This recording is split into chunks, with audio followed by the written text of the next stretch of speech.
امید ہے آپ سب خیریت سے ہوں گے۔ اگر آپ نے ابھی تک ہمارا چینل سبسکرائب نہیں کیا تو اسے ابھی سبسکرائب کر لیں اور بیل آئیکن کو دبانا بالکل بھی مت بھولیں۔ شکریہ۔ نمبر 9، یلان میلیکے جو بے قصور ہے اپنے شوہر کو قتل کرنے کے جرم میں سزا یافتہ ہے اور 20 سال بعد رہا ہو جاتی ہے۔ اس کا واحد خواب اپنی بیٹی ہزال کے ساتھ دوبارہ ملنا ہے، جسے اس نے اپنی بچپن میں اپنی بہن کے سپرد کیا تھا۔ تاہم میلیکے نہ صرف باہر اپنی بیٹی کا انتظار کر رہی ہے بلکہ جھوٹ سے بنی ایک نئی جیل کا بھی انتظار کر رہی ہے۔ جیسے جیسے میلیکے ایک ایک کر کے اپنے سے کہے گئے جھوٹ کا پردہ فاش کرتی ہے، وہ یہ بھی سمجھ جائے گی کہ وہ کس قسم کے کھیل میں پڑ گئی ہے۔ دھیرے دھیرے اس لڑکی کے قریب پہنچتے ہوئے، جو برسوں سے کسی اور کو اپنی ماں کہہ رہی ہے، وہ بھی اپنے شوہر کے اصل قاتل کو بے نقاب کرنے کی پوری کوشش کرے گی۔ جھوٹ سے بنی اس کہانی میں سب سے زیادہ ضمیر والا سب سے زیادہ بے رحم ہوگا اور سب سے زیادہ وفادار حقیقی غدار ہوگا۔ نمبر 8، غدار۔ جب آئیدن نے اس کا دل توڑا تو داغان نے سوچا کہ اس کی زندگی ختم ہو گئی ہے۔ اس نے اپنا گھر چھوڑ دیا، کالج کے لیے سائن اپ کیا اور مشرق میں لڑنے والی ایک خصوصی یونٹ میں شامل ہو گیا۔ اب 2 سال کی سخت ڈیوٹی کے بعد داغان کی سروس ختم ہو گئی ہے۔ گھر آنے کا وقت ہو گیا ہے، لیکن گھر ایسا نہیں ہے جیسا کہ داغان کو یاد ہے۔ اس کا خاندان بکھر گیا ہے اور اس کے پرانے پڑوس نے ایک تاریک انڈر ورلڈ کو راستہ دے دیا ہے۔ آئیدن چلی گئی ہے اور یہاں تک کہ پرانے دوست جو باقی بچے ہیں وہ سب مشکوک تعاقب میں پھنسے ہوئے دکھائی دیتے ہیں۔ جب اس کے چاہنے والے خطرے میں آتے ہیں تو داغان ہچکچاتے ہوئے ایک پیشہ ور ہٹ مین بننے کی پیشکش قبول کرتا ہے۔ نمبر 7، کیرلی سپیٹی۔ ہر امیر محلے کے لیے غریب عورتوں کی فوج ہوتی ہے جو اسے چلاتی رہتی ہے۔ یہ تمام صفائی کرنے والے، دیکھ بھال کرنے والے اور گھریلو مدد ایک ہی اصول کے مطابق زندگی گزارتے ہیں کہ وہ پوشیدہ رہیں گے۔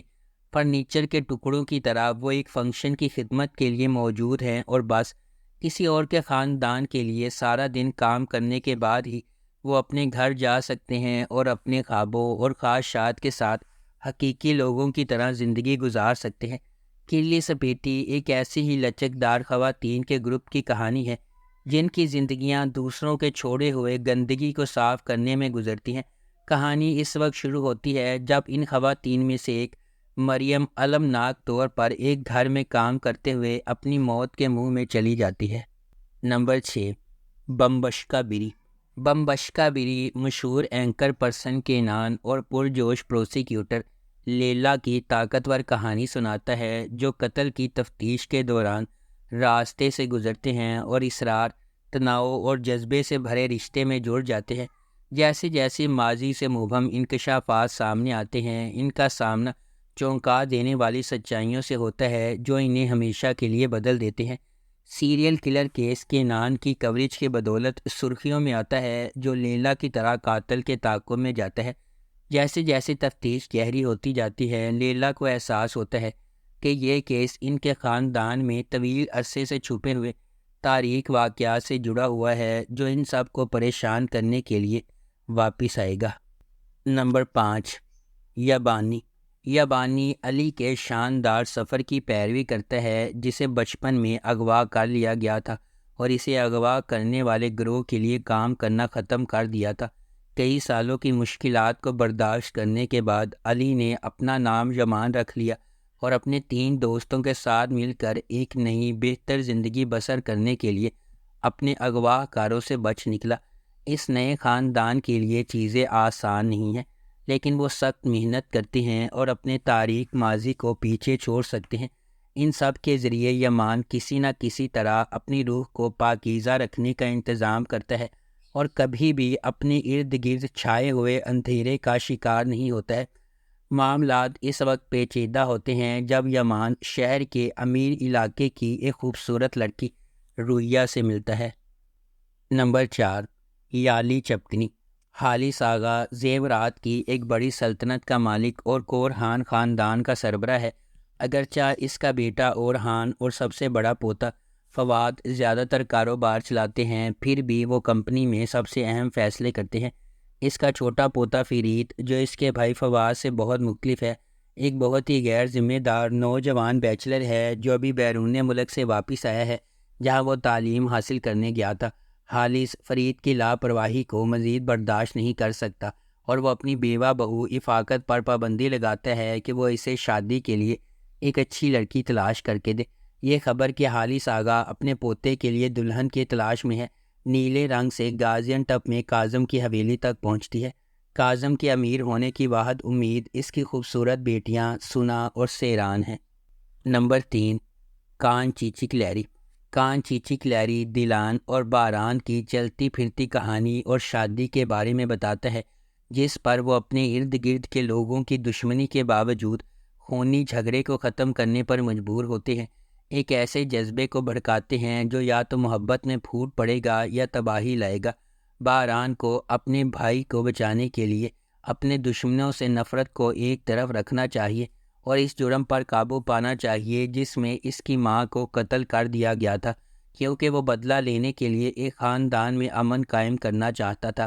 تقدیر اس وقت شدید موڑ لیتی ہے جب باران کے چچا نے انکشاف کیا کہ اس نے اس کے والدین پر حملہ کرنے والوں کا سراغ لگا لیا ہے، لیکن اس کے چچا ایک خوفناک راز چھپاتے ہیں۔